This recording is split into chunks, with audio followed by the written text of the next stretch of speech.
Hello everyone and welcome back to another video. In today's video we are talking about Genesis 10. It just took place this weekend and I gotta say this tournament did not disappoint. It was incredible, such high caliber play and just really good matches, especially towards the latter half of the competition. And our top 16 finishers are going to be Glutonny, Zakrey, Gact, and Akka in 13th. Riddles, Shuton, Ken, and Maister in 9th. In 7th place, you're going to have T and Shattuck. 5th is Light and Neo. 4th is Tweak. 3rd is Fargo. 2nd is Sonix. And winning the entire thing was Zomba. First things first, let's talk about the top 8 seeds that just didn't get into the top 8. None of them had bad runs by any means. They just didn't get top 8. The first one is going to be Ken. He ends up losing to Spargo in the winner's side and Neo in the loser's side. And Spargo does go Corn versus him, so he doesn't get the back-to-back. And it's honestly not the end of the world. Getting double Corn definitely is tough, and I think that is a matchup that the Sonic players are going to have to adapt to as it becomes more and more prevalent. And trust me, it is going to become more and more prevalent. I think this tournament was pretty telling of that. You're also going to have Shuton finishing in 9th place. He ends up losing to Sonix in the winner's side and T in the loser's side. But both of those sets end up going Game 5 extremely competitive. And versus Sonix, it was all Olimar, which I really like because I don't think Olimar is the worst choice in the world versus Sonic. Still probably a losing matchup, but the flow charting that Sonic has off stage versus Aegis is just really difficult for that character to deal with, and I honestly think the Olimar was the better choice, and the set was fairly competitive, so shouts to Shuton for that one, even though he does end up losing it. And it's the exact same thing with T as well. They have played a bunch before, and T just managed to take it this time around. Next up is going to be Glutonny. He ends up getting 13th place, losing to Zomba in the winner's side. Has a very competitive Game 5 set there with the guy that ended up winning the entire tournament. So you honestly can't feel too bad about that one. He still picks up wins on players like Cola and MVD. That MVD set was another set that he probably should have lost in the loser side of the bracket. Just extremely competitive, but he does end up clutching that one up before going to face Shattuck, where he does ultimately lose. Just another person that fell to the Corrin Rampage. And this is a bad tournament by Glutonny standard, but also it's 13th place at Genesis, one of the biggest tournaments in the entire world. So you really can't feel too bad about that one. And at his next event, I do imagine he will be in the top 8. A pretty drastic underperformance, though, is going to be coming from Mia, who ends up finishing 17th place. He loses to Rafflo in the winner's side Game 5, and we called that one. We were a little bit ahead of the curve, but Rafflo, it's just Politana versus Game 1. Even though he does end up losing to Maister right after, it's still a very tricky matchup. Mia just wasn't ready for it this time around, and in the loser's bracket, he ends up losing to Zakrey 3-0. He does manage to take a set versus MuteAce in a very competitive Game 5, and Kaninabe before that, but Zakrey sends him out at 17th place. This is Mia's lowest placement since that awful performance he had at Kaninabe 9, and if his lows are looking like 17th place now, I think it's shown how far he's come, and at his next event, he's very likely going to be in the grand finals again.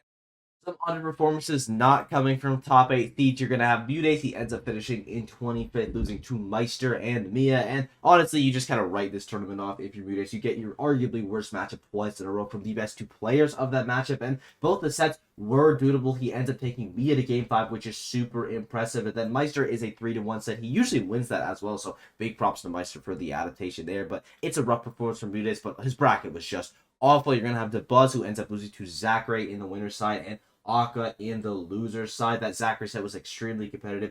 Game 5, and Zakrey did end up using Pit, and then in the loser side, Akka kind of wiped the floor with the Buzz. It was both Rosalina and Min. I just think he was not ready for the hero this time around, especially Akka's style of hero, because it is not like Beast Mode Paul in any way. You can play the character in a multitude of facets, and the Buzz clearly was caught off guard this time around. We'll talk about Akka's run a little bit more later on, and probably the biggest underperformance of the entire event, just because of the event that it was, is MKLeo getting 25th place, and he loses in pools. He ends up losing to the Ken player Titan in pools, so massive shouts to Titan for that. That's easily the biggest upset of the entire tournament. And then he has a decent losers run, but not before falling to Gak, who had also a very good losers run. We'll talk about that in just a little bit. And yeah, it sucks for MKLeo. It's 25th. It's not like we haven't seen him get these placements earlier, but just stings a little bit more because of how good he was at LMBM, and also it's Genesis. I'm sure he'll bounce back at his next event, but it's just a tough one this time around.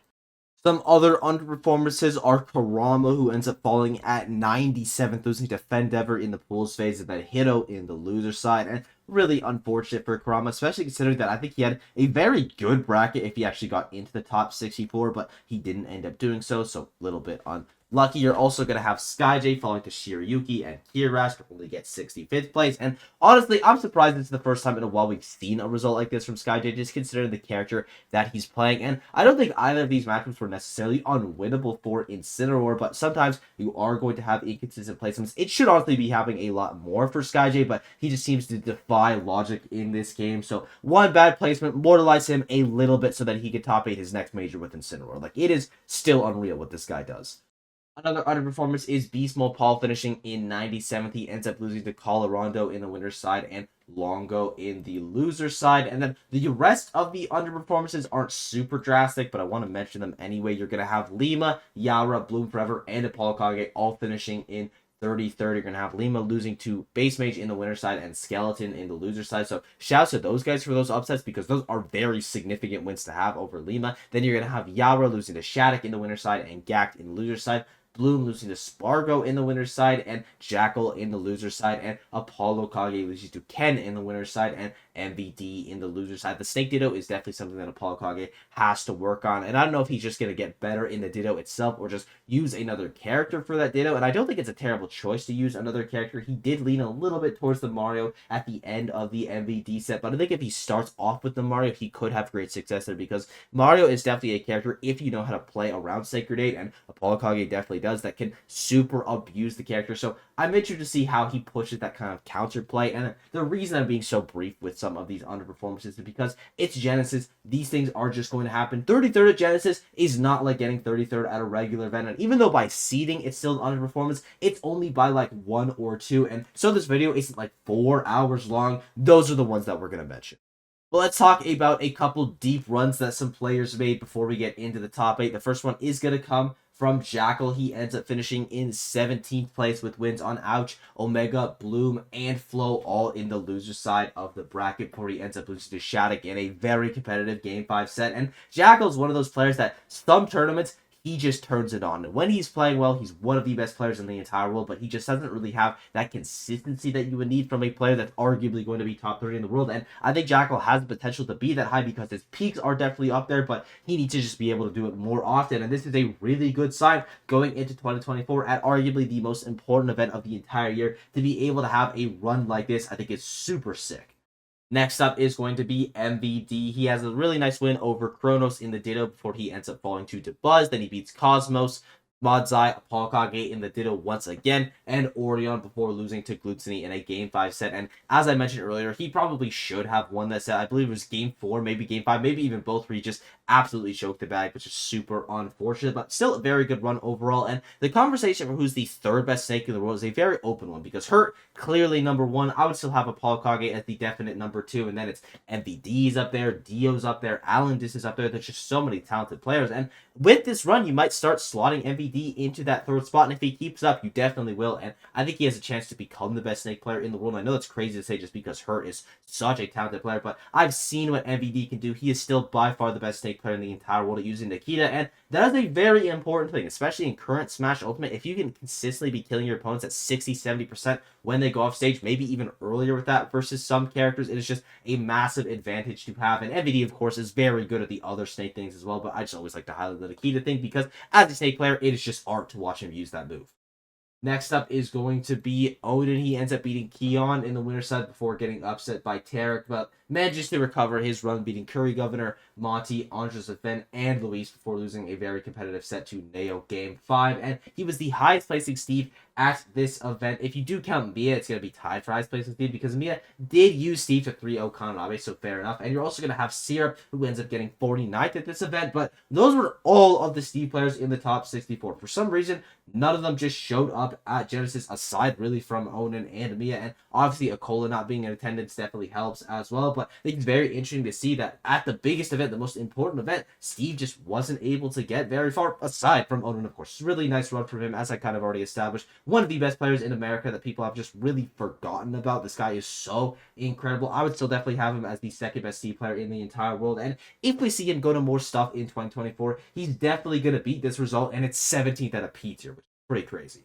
Next up is going to be Aka. He ends up beating Longo and Colorado to get into the top 64, where then he ends up losing to Sonix, and you definitely can't feel bad about a Sonix loss. Then he beats Kirash, Buzz, and Rafflo before falling to Riddles. And this is just such a good debut from Aka. We've always known he was such a talented player, and that debate for who's the best hero in the world has always been between him and Beast Mode Paul, and Beast Mode Paul ends up getting 97th at this event, and Aka gets 13th, so definitely a lot of points going into Aka's favor this time around. Just the way that he plays hero is a lot different. I think threw a lot of people off guard, and also I gotta give him credit for actually learning the menu in English. That's gotta take a lot of work, and even if you study the language a lot, you're still not gonna be as fast as someone who just has been speaking English their entire life. So just big props to Aka for that and his amazing run.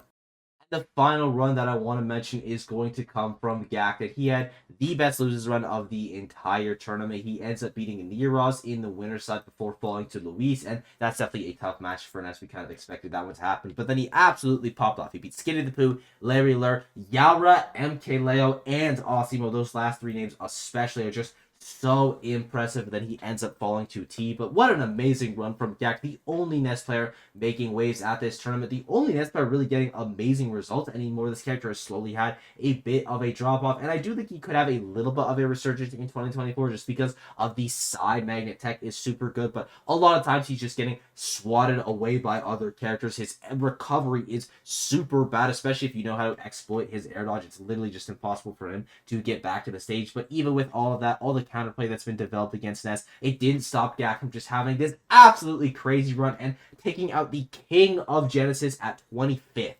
And since I've mentioned pretty much every single player in the top 16, I might as well talk about the other three. And then really quickly, shoutouts to Skeleton for beating Lima and Peckham in 2 Game 5 sets to get 17th place. Those are 2 very difficult matchups for Kazuya. And also just beating Lima at any point in a tournament is very impressive. So shoutouts to him for that one. But our first one is going to be Zakrey. He ends up getting 13th place, beating Keen, MVD, DeBuzz, and Mia, which is crazy. If he didn't beat Mia, this tournament would probably have looked a lot different. There's definitely a possibility that either Neo or Ken could have taken him out, but very likely Mia would have gotten super far into this tournament, probably the top 3, but Zachary ended up putting a stop to that, 3-0ing him with the Dark Pit, and it's unfortunate that none of Zachary's matches were on stream, and we didn't get to see him in the top 8, but this was still a very impressive run from him for his debut, kind of returning to NA Smash. It's been, like, I think since LSI, since we've seen him here, so super nice to see him competing. You're going to have Riddles beating Omega and Entre Sefen before he ends up losing to Light, then he beats Skeleton and Aka before he ends up losing to Tweak. Both those guys are definitely top 3 in America. They both ended up getting into the top 8. So it's another one of those situations where you can't feel too bad about it, but Riddles being just shy of another top 8. It feels like we haven't seen him in one of these for quite some time now, though I imagine as his next or 2 tournaments, he's probably going to get into one because he is still absolutely incredible, and 9th place of Genesis is super solid. And then finally, you're going to have Maister, who ends up beating Syrup, MuteAce, and Rafflo, and based off transitive property, you're going to have Mia getting beat Game 5 versus Rafflo, and Maister just straight up 3-0s him. Maister, best Game & Watch in the world, you heard it here, and then he ends up losing a Game 5 set to Light, super competitive, as well as a Game 5 set to Shattuck, and Shattuck choked Game 4, but then Maister choked Game 5, super heartbreaking set overall, and he was so close at getting into the top 8, but I think this is a tournament that kind of shows how good Maister is. People have been getting this guy a lot of flack since I can kind of remember, but he is one of the best in the entire world, and I wouldn't be surprised to see him in the top 8 at his next event. And we have arrived at the top 8, and this is one of the best top 8s I have ever seen in Smash Ultimate. Every single matchup was just an absolute banger, and our 7th place finishers are going to be Shattuck and T. You're going to have Shattuck beating Noi and Yaura before he ends up losing to Tweak. Then he beats Jackal, Glutonny, and Maister to get into the top 8, and that Maister win is so important as well. He was down 0-3 prior to this, and then finally gets that nice set win, as well as one over Glutonny, who is our top 5 player in the world right now, so that's got to feel good. And once in the top 8, he does end up losing the core and ditto to Neo, and I'll talk about that a little bit more when we talk about Neo's run, but just a super solid performance overall from Shattuck. A great start to the year with a 9th at LMBM and a 7th place at Genesis. He has what it takes to become a top 10 player in the world, maybe even higher than that. He's been pushing Corn so far as well as Neo has, and both these guys just popped off super hard at this event, and I'm super happy that it happened because it allows me to push my Corn narrative. And you're also going to have T in 7th place beating Aaron and Shiryuki before he ends up losing to Kent. Then he beats Cola, Gax, and Shuton to get into the top 8. And the Shuton win is also very impressive just because they played so many times before. And of their recent encounters, I'd say a decent amount were going into T's favor, but it wasn't super polarizing either way. And when you played someone as much as these two guys that played, it really is a coin flipping matchup. And T managed to win the coin flip this time around before losing to Tweak. And again, we'll talk about that a little bit more when we talk about Tweak's run. But T did not have an amazing 2023 relative to his 2022, where I think he was like top 5 or something. He was still top 20 in 2023, but this is an amazing start to the year, and it finally seems like he's getting his right foot forward, and maybe we can see that T in the top 10 like we used to be seeing so often. And also, I should point out that this guy played pretty much just Pac-Man at this tournament. I don't think we saw any Kazuya unless I just missed it, so something to note.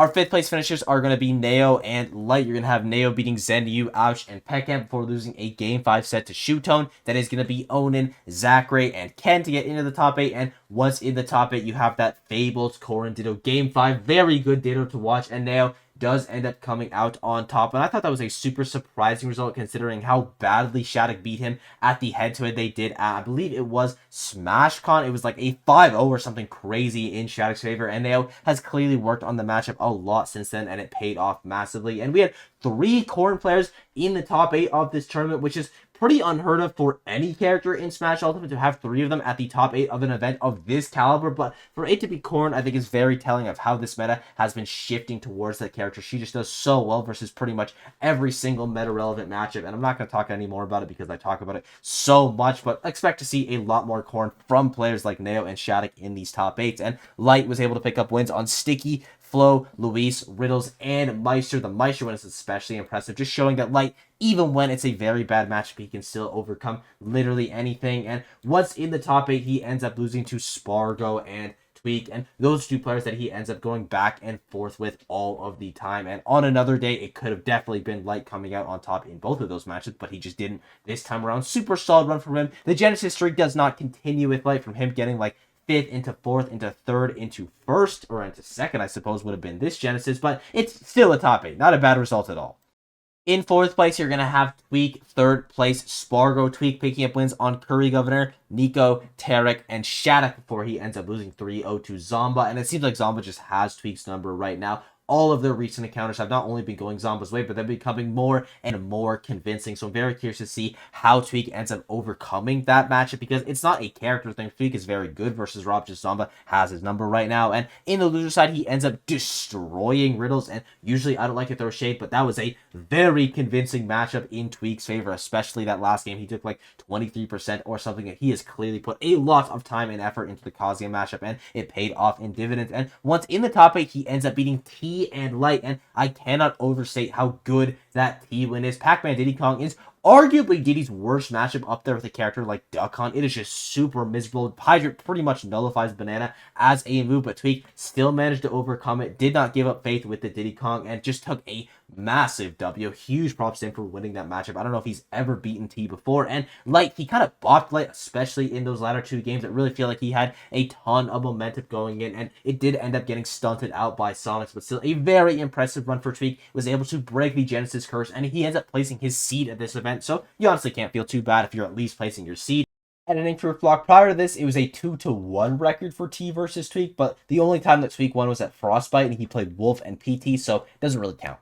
And you're going to have Spargo in 3rd. He ends up beating Hammer Bro, Monty, Bloom Forever, Osimo, and Ken to get into the top 8. And once in the top 8, he manages to take a set over Light. Then he ends up falling to Zomba in a Game 4 set. It was Aegis versus Rob the entirety, and I like that because that is the best matchup of the 3 characters that he has. At least it probably is. And then in the loser side, he ends up losing to Sonix in a Game 5 set. And again, it's not going to be in the cloud. He is going to be playing the Korin. And it is worth noting that Ken did end up losing to Spargo's Korin in a Game 5 set as well. So clearly the Spargo Korin is at a very high level of play. It's not like he's just throwing that character out there because it's a good choice into Sonix, but it's just not quite there yet. And I do think that it will be there eventually, but you're also going to have Sonix counterplaying versus Korin. I'll talk about that a little bit more when I talk about Sonix, but really nice run from Spargo. He ends up getting his seed of 3rd place, and like I said with Tweak, if you're placing your seed, it was just a solid run. But at his next event, he could definitely win it. He is looking very good.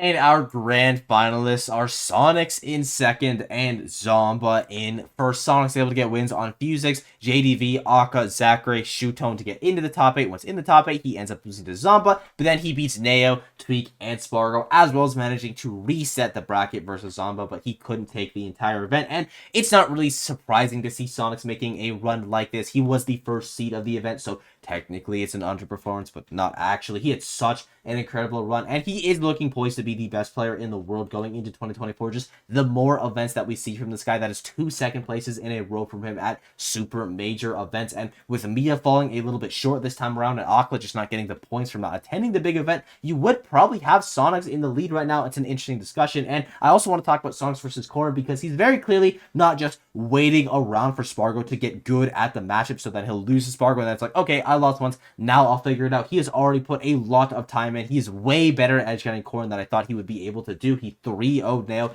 beats Spargo in that very competitive Game 5 set. He's very clearly ready for this meta shift, and I'm not surprised at all that he is. And our final player, the big winner of Genesis 10, is going to be Zomba, and I cannot overstate how impressive this win is. Obviously, it's winning in Genesis. It's a pretty big deal, but the entirety of 2023, if you had 3 or more of the top 4 players in attendance, and those top 4 are going to be Sonic, Akola, Mia, and Spargo, every single time, one of those guys ended up winning the event. This is the first time in over a year that the top 4 have been in attendance, at least 3 of them, and they didn't end up taking it home.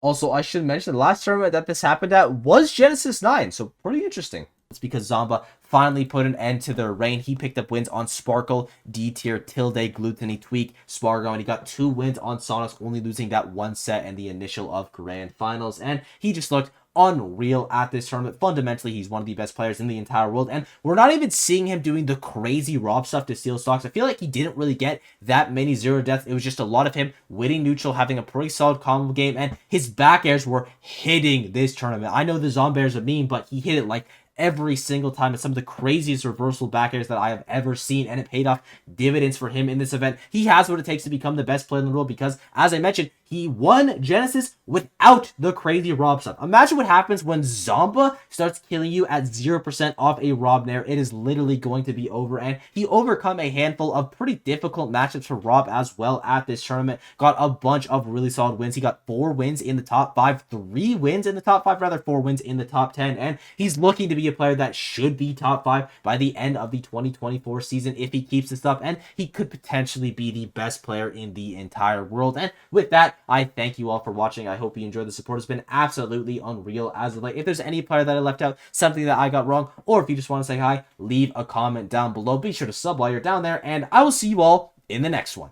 Bye-bye!